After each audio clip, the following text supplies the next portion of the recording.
భాగాలకు కాలిన గాయాలయ్యాయి. భవన నిర్మాణ కార్మికుడైన రమేష్ భలియా బ్రిటన్ పౌరుడు. 20 ఏళ్లుగా లండన్లోనే ఉంటున్నాడు. కుటుంబ సభ్యులను కలిసేందుకు ఇటీవల భారత్కు వచ్చిన రమేష్ అతని సోదరుడు అజయ్ కుమార్తో కలిసి లండన్ తిరుగు ప్రయాణమయ్యారు. ప్రమాదం తర్వాత అజయ్ ఆచూకీ తెలియరాలేదు. ఈ ప్రమాదం నుంచి మరో వ్యక్తి కూడా ప్రాణాలతో బయటపడినట్లు తెలిసిందే.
సాధారణంగా బోయింగ్ విమానాల్లో 11A సీటులో కూర్చోవడానికి ఎవరూ ఆసక్తి చూపించారని, కానీ ఇవాళ ఆ 11A సీటే రమేష్ అనే ప్రయాణికుడిని మృత్యుంజయుడిగా నిలిపిందంటూ సోషల్ మీడియాలో వార్తలు వస్తున్నాయి.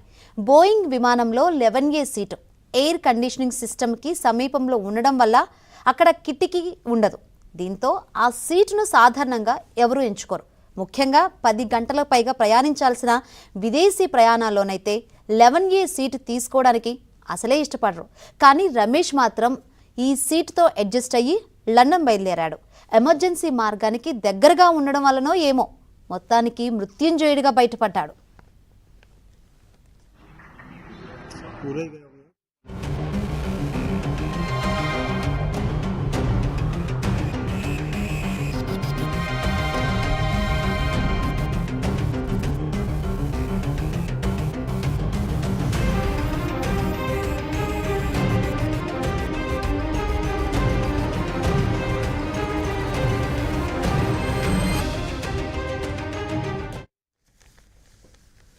రైట్, ఈ ఘటనలో 290 మంది దుర్మరణ పాలయ్యారు. అయితే ఒక్కరే మృత్యుంజయుడిగా నిలిచారని చెప్పాలి, రమేష్ విశ్వాస్.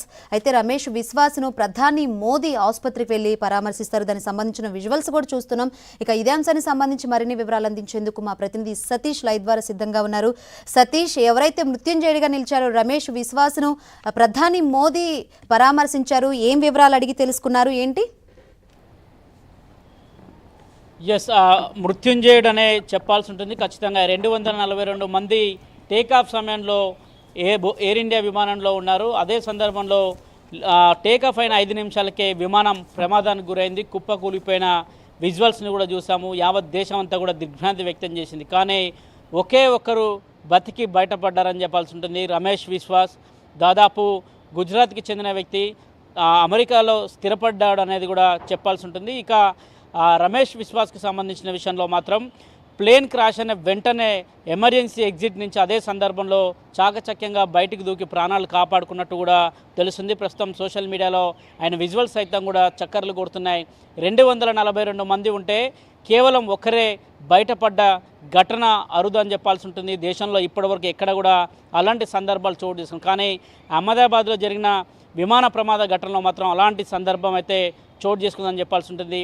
ప్లేన్ క్రాష్ అనే విధానాన్ని చూస్తే ఎవరు కూడా బతికి ఉండరనేది కూడా ప్రతి ఒక్కరి అంచనా. కానీ రమేష్ వారి అన్నింటినీ కూడా పటాపంచలు చేసి నేరుగా బయటపడ్డ విధానాన్ని చూడొచ్చు. పూర్తిగా ఆయనను సివిల్ హాస్పిటల్లో ప్రస్తుతం చికిత్స అందిస్తున్నారు. ప్రధానంగా నిన్న ప్రతి ఒక్కరి డెడ్ బాడీలను వివిధ స్ట్రక్చర్లను తీసుకున్న సందర్భంలో నేరుగా ఆయనే కుంటుతూ అంబులెన్స్ దగ్గరికి వెళ్ళిన సందర్భం చూసాము. 11A సీట్లో తాను కూర్చున్నాను, తనతో పాటు తన సోదరుడు కూడా అదే విమానంలో ప్రయాణం చేస్తున్నాడనే అంశాన్ని కూడా స్పష్టం చేయడం జరిగింది. ఇక 11A సీట్కు సంబంధించి అత్యంత ఎమర్జెన్సీ డోర్కి పక్కనే ఉండడం కూడా ప్రాణాలు కాపాడుకున్నట్టు కూడా చాలా స్పష్టంగా కూడా అందులో అర్థమవుతుంది. ప్రస్తుతానికి ఆయన సివిల్ హాస్పిటల్లో చికిత్స పొందుతున్నారు. కాసేపటి క్రితమే ప్రధానమంత్రి నరేంద్ర మోడీ నేరుగా క్షతగాత్రుల్ని సివిల్ హాస్పిటల్లో పరామర్శించారు. ఆ సందర్భంలో రమేష్ శ్రీవాస్తవ్ దగ్గరికి వెళ్ళారు. రమేష్ వాస్తవ్ని కాసేపు ప్రధాని నిన్న జరిగిన పరిణామాలని లైవ్లో అతి దగ్గరలో విమానంలో ఉన్న ఏకైక వ్యక్తి, ప్రస్తుతానికి సమాచారం ఏదన్నా చెప్పే వ్యక్తి రమేష్ వాస్తవ్ని ప్రధాని మోదీ కలిసి కాసేపు ఆయనతోని సివిల్ హాస్పిటల్లో సంభాషించడం జరిగింది, ఆయనతో మాట్లాడడం జరిగింది. నిన్న జరిగిన పరిణామాలని ప్రధాని మోదీ తెలుసుకోవడం జరిగింది. ప్రమాదానికి సందర్భంలో ఏం జరిగింది, మొదట ఫ్లైటు రన్వే నుంచి టేకాఫ్ అయిన సందర్భం నుంచి మొదలుకొని ఇప్పటివరకు జరిగిన పరిణామాలను కూడా వారి నుంచి ప్రధాని మోదీ అడిగి తెలుసుకున్నట్టు కూడా తెలుస్తుంది. అదేవిధంగా ప్లేన్కి సంబంధించిన అంశంలో కూడా ప్రధాని వారి నుంచి కొన్ని సమాచారం కూడా తీసుకున్నట్టు తెలుస్తుంది. అనంతరం ప్రధాని అక్కడి నుంచి నేరుగా కూడా టెర్మినల్కి వెళ్ళారు. డొమెస్టిక్ టెర్మినల్కి ప్రధాని కాసేపటి క్రితం బయలుదేరారు. మొదట ఆయన సంఘటన స్థలాన్ని పరిశీలించడం జరిగింది. ఇక రమేష్ శ్రీవాస్తవ్కి సంబంధించి ప్రధానంగా చెప్పాల్సి ఉందంటే ఖచ్చితంగా మృత్యుంజయుడే అని చెప్పాల్సి ఉంటుంది.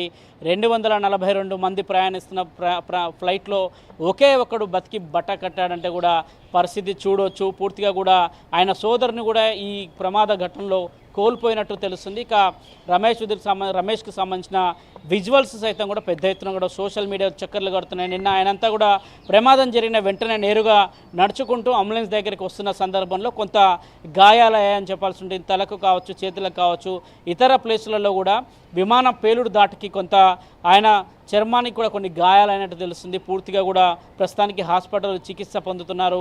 రమేష్ వాస్తవ్ ఆరోగ్య పరిస్థితి కొంత నిలకడగానే ఉందని చెప్పాల్సి ఉంటుంది. ఇక మరికొంతమందికి సంబంధించిన విషయంలో మాత్రం కొంత ఆరోగ్యానికి సంబంధించి విషయంలో కొంత క్రూషియల్గా ఉందని చెప్పాలి. క్షతగాత్రులందరికీ కూడా ప్రస్తుతానికి సివిల్ హాస్పిటల్లో చికిత్స అందిస్తున్నారని చెప్పాల్సి ఉంటుంది. ప్రధాని మోదీ నేరుగా కలిసి పరామర్శించడం జరిగింది. మరికొంతమంది మెడికల్కి సంబంధించిన డాక్టర్లను సైతం కూడా ప్రధాని సివిల్ హాస్పిటల్లో కలవడం జరిగింది. ఇక తదుపరి కార్యాచరణకు సంబంధించిన అంశంలో కూడా ఏ విధంగా ముందుకు వెళ్ళాలి, అదేవిధంగా డీజీసీఏ ప్రస్తుతానికి అదే ప్రదేశంలో ఉంది.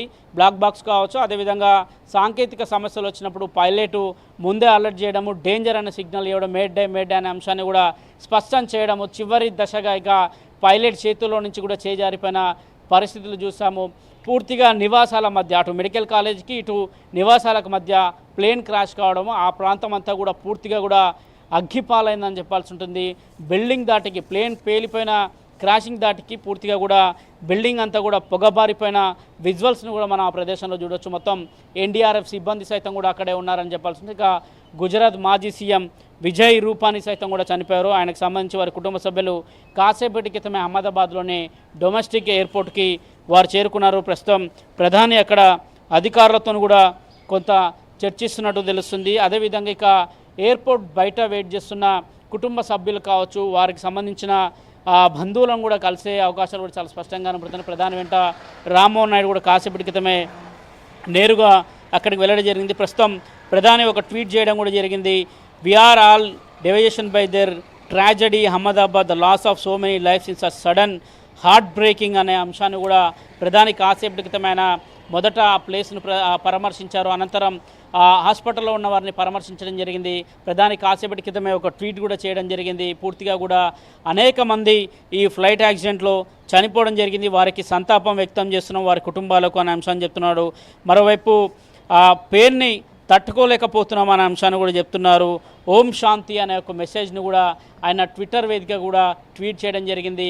వారందరినీ చూసిన తర్వాతకి అక్కడ హృదయ విదారకమైన సంఘటన ఉందని చెప్పాల్సి ఉంటుంది. యావత్ దేశం సైతం కూడా దిగ్భ్రాంతి వ్యక్తం చేసింది. ప్రధాని సైతం కూడా ఘటన జరిగిన వెంటనే ఈరోజు ఉదయాన్నే హుటాహుటిగా కూడా అహ్మదాబాద్ వెళ్ళారు. అహ్మదాబాద్లో వారి కుటుంబ సభ్యులను కలిసేందుకు కూడా కొంత ఏర్పాట్లు కూడా చేస్తున్నట్టు తెలుస్తుంది. మరోవైపు విజయ్ రూపానికి సంబంధించిన కుటుంబ సభ్యులు కూడా ప్రధాని డొమెస్టిక్ ఎయిర్పోర్ట్లో కూడా వారిని కలుస్తున్నట్టు కూడా తెలుస్తుంది. ప్రధాని వెంట మొత్తం గుజరాత్ ప్రభుత్వం అంతా కూడా ఉంది. మరి కొంతమంది ఇక లోకల్కి సంబంధించిన రెసిడెన్సీస్ కూడా కొంతమంది నిన్న మాట్లాడిన సందర్భంలో ఒక్కసారిగా విమానం పేలిన శబ్దం వినిపించింది, ఒక్కదాటిగా పొగలు కమ్ముకున్నాయి. వెంటనే సమాచారం అందించామని చెప్తున్నారు. ఘటన జరిగిన వెంటనే కూడా గుజరాత్ పోలీసులే కావచ్చు, అటు ఫైర్ సిబ్బంది కావచ్చు, అనేక మంది సంఘటన స్థలానికి చేరుకున్నారు. ఇప్పటికే మరోవైపు ఎయిర్ ఇండియా కూడా ఒక కీలక ప్రకటన చేసింది. ఎక్స్గ్రేషియా దాదాపు ₹1 కోటి ప్రకటిస్తున్నాయి. ఇక క్షతగాత్రులందరూ కూడా తాము అండగా ఉంటాం, వారికి హాస్పిటల్లో అందించాల్సిన సహాయ సహకారాలపైన కూడా చర్యలు చేపడతామనే అంశాన్ని కూడా స్పష్టం చేస్తుంది. ఇక మెడికల్ కాలేజ్ ధ్వంసమైన అంశంలో కూడా తాము మెడికల్ కాలేజ్ నిర్మాణానికి సంబంధించిన అంశంలో కూడా చర్యలు చేపడతామనే అంశాన్ని చెప్తున్నప్పటికి కూడా మొత్తం 241 మంది ఆన్ బోర్డ్ ఫ్లైటింగ్, దాదాపు 12 మంది క్రూ సిబ్బంది కూడా ఈ ఘటనలో మృతి చెందారు.